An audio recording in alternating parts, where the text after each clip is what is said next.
এই মুহূর্তে দক্ষিণ কলকাতার সন্তোষপুর ত্রিকোণ পার্কে রয়েছে। ৭৫ বছরে পা দিল এবছরে পুজো। এই পুজোর থিম উদযাপন। আমরা তো পুজো সেলিব্রেশন করি, উৎসব উদযাপন করি, কিন্তু শুধুই কি পুজো বা উৎসব? কিসের উদযাপন হচ্ছে এখানে? কি বলছেন পুজো উদ্যোক্তা এবং থিম শিল্পী?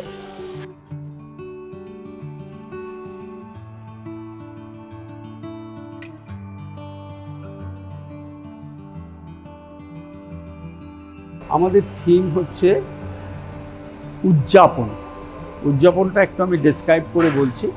আসলে আমাদের এবার ৭৫ বছর, আর ভারতবর্ষের সংবিধানেরও ৭৫ বছর।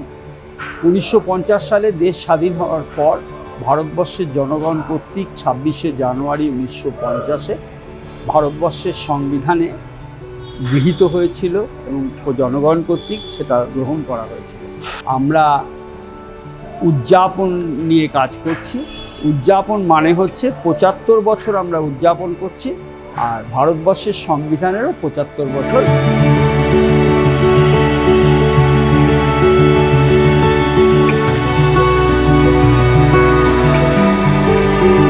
মন্দিরের গায়ে অনেক রকমের কারুকার্য থাকে।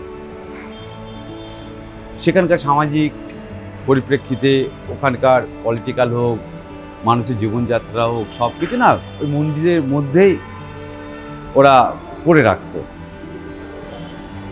স্কাল্পচার করে রাখতো। তো মন্দিরে প্রচুর লোক যায়, তো তারা সেটাকে দেখতে পাবে ভালো করে। তো সেখান থেকেই ভাবলাম যে আমাদের যে স্থাপত্যতে এত স্কাল্পচারগুলো আছে, আমরা যাই, গিয়ে দেখি। আমি তো সবসময় মানে খুঁজি এটা কেন করেছিল এই মন্দিরের গায়ে। তো সেখান থেকে ভাবছিলাম যে তাহলে আমি সেটা করি, যে এখানে তো এটা একটা মন্দিরই, এখানে প্রচুর লোক আসবে, এবং সেখানে যদি তারা এই দেখতে পায় এই ছবিগুলো, তখন প্রশ্ন করবে ন্যাচারালি আমাকে। এবং আমার ওখানে লেখাও আছে, এখানে অনেক লোক মানে আমাকে বলছে, বই দেখছে, বলছে এগুলো আছে সংবিধানে, এগুলো আছে সংবিধানে। বললাম হ্যাঁ, এই ছবিগুলো আছে।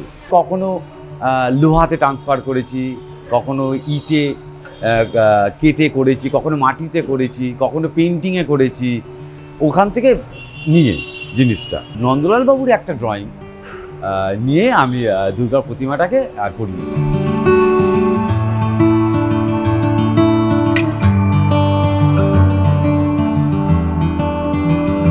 আমাদের দেশের সংবিধানের ৭৫ বছর, আর সন্তোষপুর ত্রিকোণ পার্কের ক্লাবের পুজোরও কিন্তু ৭৫ বছর। তাই গোটা মণ্ডপ জুড়েই রয়েছে সংবিধানের অন্দরমহল। অবাক লাগছে? অবাক লাগলে হবে না, দেখতে হলে সন্তোষপুর ত্রিকোণ পার্কে আসতেই হবে তাদের এবারের থিম উদযাপন।